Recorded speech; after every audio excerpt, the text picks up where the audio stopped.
Ako si Milan, malakas mag-trip. Kaya tara, mag-trip tayo.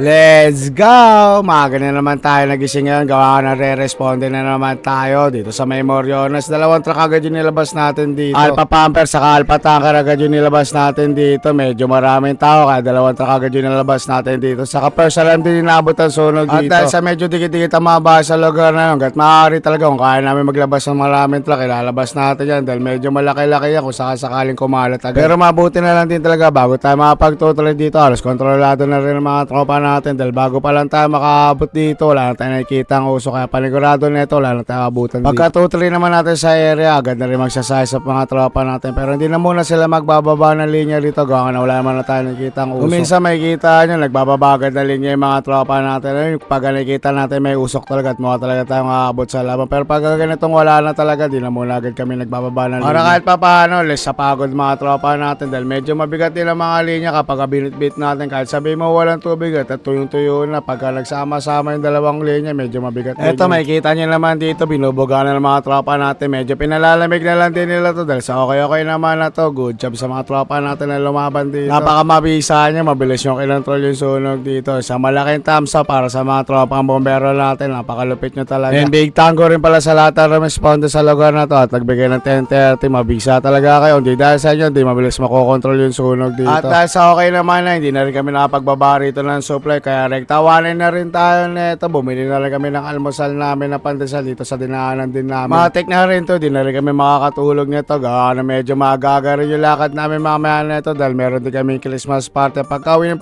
namin ito, nag-almusal na rin muna. Fast forward na natin to. Eto na, pagpahinga lang kami ng konti tapos sabay ligo. Bali, nag-aantay na lang din kami ng mga ibang tropa natin dahil medyo marami-rami tayo ngayon na dahil sa atin tayo ng Christmas party ngayon ng Fighter Base. Kung sino gusto sumama, pwede sumama rito. Lahat naman power na available, pwede sumama. At dahil syempre medyo marami-rami tayo ngayon, tamang picture muna to dahil bibira na lang din mangyaring ganitong moment na magkita-kita. Dahil syempre medyo busy na rin mga ibang tropa natin. Gawa na syempre may mga trabaho at may kanya-kanya rin silang buhay. Kailangan din talaga nila kumayod. Kaya eto, pag nakita-kita talaga. Parang reunion din yung ganap namin kapag meron kami 1-7 lalo pag mga ganitong Christmas party. Kaya nakakatawa rin talaga na nakikita-kita din. At syempre bago tayo lumarga mga TikTok, magdadasal na muna tayo. Pag ganito meron tayo mga 1-7 bago talaga kami malis. Lagi kami nagdadasal buong grupo talaga. Pagkatapos sa magdasal ito, rektalis na rin tayo nito dahil sa Golden Bay ang punta natin. Medyo malayo at sa traffic talaga madadaanan natin kaya medyo maaga tayo alis. At dahil sa meron dalang sasakyan si Kuya Ay, dito na tayo makisakay sa kanya papunta dahil meron daw siya lakad na ito pagkatapos kaya nagdala rin siya sa sarili sa sasakyan. Atik, dito na tayo sasabay pag ganito. Medyo magulang-gulang din tayo sa pwestuhan pag ganito may lakad tayo. Kung saan tayo di pagpapawisan doon tayo po pwesto syempre. Pag 2-3 naman natin sa location, sakto lang dito na rin mga ibang tropa natin kaya ito bababa na rin tayo, re-rekta na rin tayo pasok sa loob. Hindi na tayo magpapatagal dito sa labas dahil medyo mainit na rin, tirik na rin yung araw kaya rekta pasok na rin tayo sa loob nito. Tamang kuha pa tayo sa mga tropa natin, vlogger ang datingan natin dito. Napakalupit natin na cameraman, hindi na naman tayo nakikita sa mga video natin dahil tayo may hawak ng camera. Saka medyo shy type talaga ako, naiya talaga ako nakikita sa camera kaya eto, tamang video na lang tayo para hindi tayo nakikita sa camera natin. Pagpasok naman natin sa loob, agad na rin namin pinawestan yung binigay sa amin dito. Bale, 3 lamesa tayo sa baba, 1 lamesa sa taas. Tapos eto, inira muna ni Nonas yung camera natin. Siya daw muna magbablogger. Gustong-gusto na rin ata neto maging vlogger. Sakto kay Nonas to. Medyo makulit din talaga tong tao na to. Kapag ganito may 1-7 talaga sa amin, siya talaga lumilibo dito sa lahat ng lamesa. Medyo maraming kilala rin kasi tong tao na to. Medyo malakas din talaga yung tama nito talaga. Actually, pinamimigay na talaga namin si Nonas kaso walang gustong kumuha. Kaya eto, nag-stay pa rin siya sa amin. Wala talaga may magagawa kundi tanggapin lang si Nonas sa grupo. Pero syempre, joke lang yun. Love na love talaga namin to si Nonas. Wala lang tayong magagawa sa kulit nito. Medyo pinanganak talaga to para maging makulit lang na tao.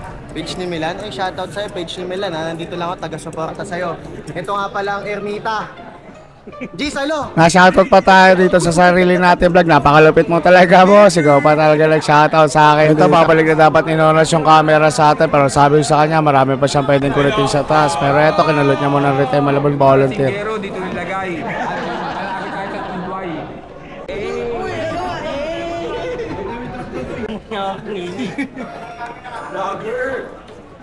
Mga boss natin, nandito. Ah, boss. Lasing na naman ang mga taga Blooming Tree. Welcome to my vlog. Pagkakit naman ni Nono sa second floor, eto dito talaga yung pinaka main na venue natin. Dito talaga mabubuo yung program. Kaya eto si Nolas mangungulit na muna rito sa taas bago mag-umpisa. Bali ang sistema rito, bawat grupo meron isang lamesa sa taas dahil dito yung mangyayari yung program. Kaya kailangan bawat isang lamesa meron isang grupo. Yung lamesa naman natin dito yung mga papaupuin natin, yung mga mapabait. Yung mga kagaya ni Nolas sa baba talaga. Lalo si Nolas kailangan sa baba talaga papwesto yun. Pagka iniwan mo sa taas siya, panigurado lahat ng tao dito gugulo yan. Makita nyo naman dito lahat nilibot na. Pati sila Santa Cruz ginugulo nito ni Nolas. Makulit talaga to si Nolas. Matik!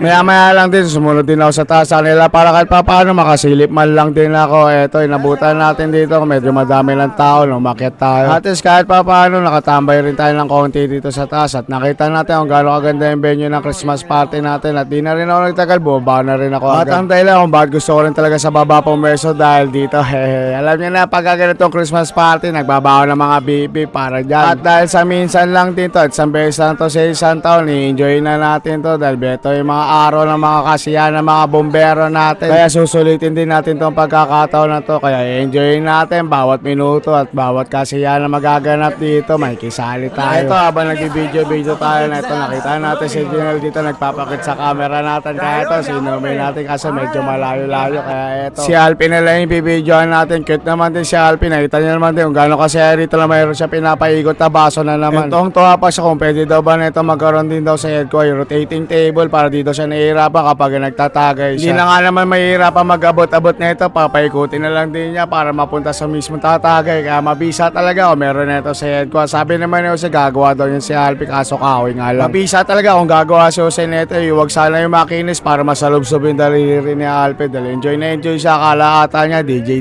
siya rin. Habang pinapaikot niya yung rotating table, may ewe-ewe, akala hata talaga niya nagdi-DJ siya rito. Kitang-kita niya naman din talaga rito sa saya ng ngiti na mukha ni Alpin. Natuwang-tawa talaga siya sa ginagawa niya. At dahil sa mag-i-start na yung program, ito titigil muna tayo sa ginagawa natin. Magpo-focus muna tayo saglit dito. Saglit lang naman din tayo maghihinto na ito sa ginagawa natin. Ito nga, tuwang-tawa pa si Noklok sa kinakanta niya. Dahil kabisado daw niya to. Dahil every year to, kinakanta daw to. Kaya ito, kabisado na rin niya halos yung kinakanta niya. At dahil sa tapos na yung intro ng program, ito, pinaupo na ulit tayo. Tapos umorder na rin muna si Bossy ng siomay nito. Dahil medyo ang tagal dumating ng pagkain natin. Dahil ibibigay rito yung unang shop nito. Halos palansya rin talaga. Medyo magagalan tayo dito. Kaya ito, order na lang muna si Bossy ng siomay. Kasi ito, order sana ulit siya nito. Yung binigay naman na menu dito. Ito, napagtripan tuloy ni Bossy. Mukha daw sa hig.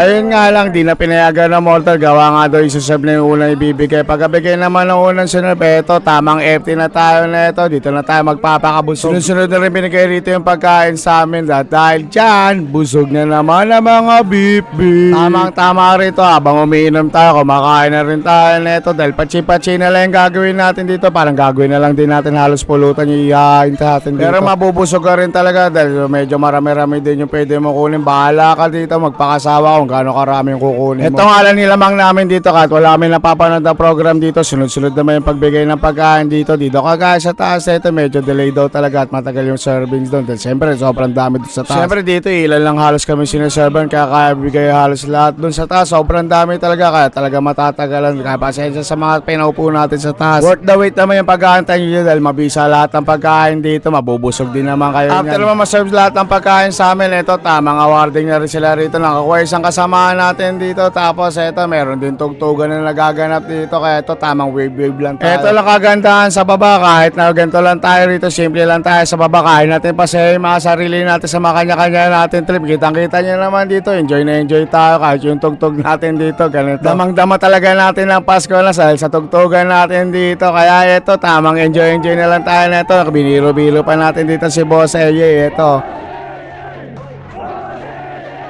At syempre pwede rin ba mawala si Boss? Sayang pag ganito Christmas party kailangan tatagay siya rito sa lamesa namin. Di pwedeng di siya tatagay dito. Marami rin talaga kami rito na tropa. Talaga makukulit din talaga kapag ganitong Christmas party na nagkikita-kita talagang di pwedeng di natin sila kukulit. Bago naman matapos eto, pinakit na rin kami nito dahil nakauwi na rin mga ibang bisita natin. Pinakit na rin tayo mga nasa baba kasi mag-uumpisa na rin raffle nito. Kaya eto lahat tayo akit na nito. Syempre di natin palalampasin pag ganito may raffle. Every year din talaga meron din nagaganap na raffle dito. Ito nga lang, bago tayo makapunta sa pwesto natin, pinatagay pa tayo dito ng mga tropa natin. Kaya di rin ako talaga masyado naglilipot kapag ito may okasyon dahil medyo lahat na madadaanan mo rito na lamesa na may umiinom, mapapatagay ka talaga. Ito nga, pagkapunta ko sa pwesto namin, nagulat na lang din ako yung mga tropa natin mo po sa presidential table. Nagulat na lang din ako, sinakap na nila tong pwesto na to. Okay din naman sinakap natin to. Kita nyo naman gano'n kasaya yung mga tropa natin. Binigyan natin ng konting kasiyahan to para buhay na buhay tayo rito. Siyempre may makasama rin tayo ng mga ibang tropa rito. Dito rin sila pumesto sa presidential table. Di lang tayo yung nakaupo dito. Kaya eto, medyo makulit-kulit din talaga tayo rito. Maya-maya lang din pagkatapos na kumakanta, pinamigay na rin yung raffle ticket natin dito. Eto, bisa talaga yung nangyari rito at medyo nakakatawa talaga yung sitwasyon namin dito sa harap. Siyempre medyo awkward din talaga at nasa gitna pa tayo yung pwesto ko talaga nito. Kaya medyo nahihiyari na ako. Tapos eto, tinignan natin yung mga ticket number ng mga kasamahan natin kung sino yung sa swerte. Tapos eto, nag-start na rin sila rito bumunot ng raffle. Medyo mabilisan na lang dito kasi medyo anong oras na rin talaga nito.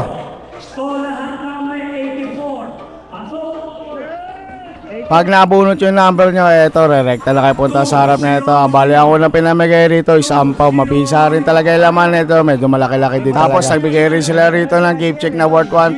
Tapos meron din sila rito pinamigay na gift check din na GB shoes na worth 2,000. Ito medyo kalagitnaan. Hindi pa rin natatawag yung number natin. Nawawalan na talaga tayo ng pag-asa nito dahil parang nauubos na yung hawak nila. Kaya di na tayo masyado maasa. Nung nabunot naman yung number ni RJ, ito, tawan-tawa rin kami sa ginawa niya rito. Nagulat kami rito. Sikat pa siya rito, talagang tawa-tawa din pati yung nag-announce dito. Ito, nakuha nila dito ni Boss T, gift check yung nakuha nila dito na worth 1,000, mabisa rin talaga yung nakuha nila. Ito, yung number natin 169, hindi pa rin nabubunot yung 69. At dahil hindi pa natin bubunot yung number natin, gagamitan na natin ito na yung pinagbabawal ang technique ng swerte. At dahil siya di naman ako madamot, share ko rin sa inyo kung paano gumamit ng swerte dito sa raffle.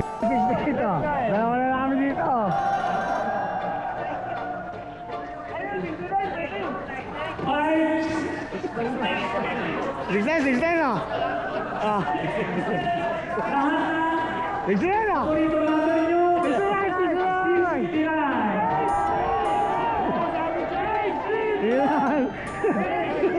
Let's go!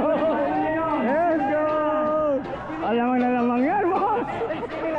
Kitang-kita nyo naman paano tayo siniwerte rito. Natawag yung number natin. Walang halong duda talaga na swerte talaga tayo. Ginamitan natin ng swerte. Bale, alam nyo na next year kung paano gagawin nyo para mabunot yung number nyo. Isisigaw nyo lang talaga para mabunot talaga. At masigaw din nila kung anong number yung nabunot nila. Mabisa rin tayo dito. Dahil na palalunan natin dito is worth 2,000 na GB shoes. Mabisa rin talaga to. At napakaswerte natin. Ito medyo ngongo na tayo dito mag-shoutout. Kaya di maayos yung pagkakasabi natin dito. Dito natin na sa voice over. Shoutout sa'yo, Drexler Clyde Pangilinan. Binababati ka pala ng papa mo na napakamabisa na si Ram32. Shoutout sa inyo mga idol. Nung natapos din yung raffle, ito, uwian na rin kami nito. Medyo malungkot dito si Yoji kasi hindi natawag yung number niya rito. Bali, better luck next year na lang, Yoji. Doon na lang tayo bumawi next year. Sisigaw natin na matindi yung number mo. Ito, tinupin niya na rito dahil di siya nabunot dito. Medyo malungkot talaga siya.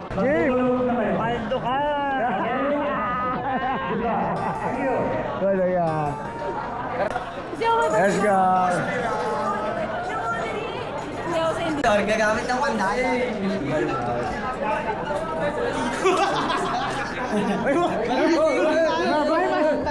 Matindi natin namin.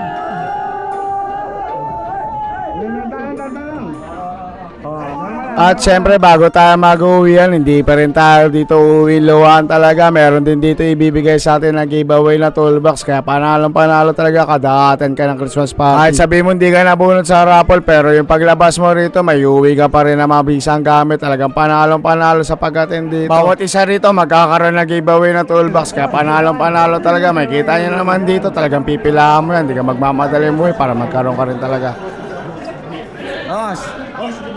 Let's go! Makagawa na ako ng bahay ngayon, boss.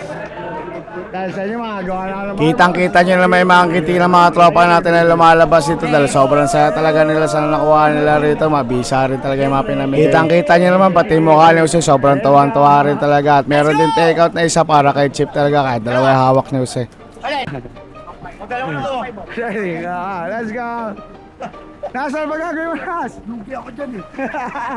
Hindi na sila mag-ano. Pag may gawa sa head ko ha, Kanya-kanya tools sa Alam nyo na, oh, pag may gagawin tayo sa head ko, kanya-kanya tayo ngayon toolbox, wala nang hiraman ng gamit. Ang problema na lang dito, kung alam nung gagawin nyo Maganda na may dala kang toolbox, tas nakatayo ka lang din naman. Yung tanawan lang yung galawan mo, katulad ng ginagawa ni Nonas na joke lang. Ako talaga yung tanawan dyan, day, si Alpi talaga yun. Tamang pitik muna tayo sa mga truck na mga kasabay natin. Dali natin pa natin ang Alpha Pumper para sabay-sabay rin kami Bali sa Alpha Engine na pala ako sumakay nito pa dahil si Kuya Ayi may lakad pa na isa pang Christmas party. Buti na lang din ng mga oras na nasa taas kami nito hindi umuulan. Dahil panigurado basta'n sisyo tayo, nagkataon na umuulan habang bumabiyahe kami pag uwi. Bali dito ko na rin tatapusin yung video natin na to. Lagi kong papaalala sa inyo na 10-0, keep safe everyone.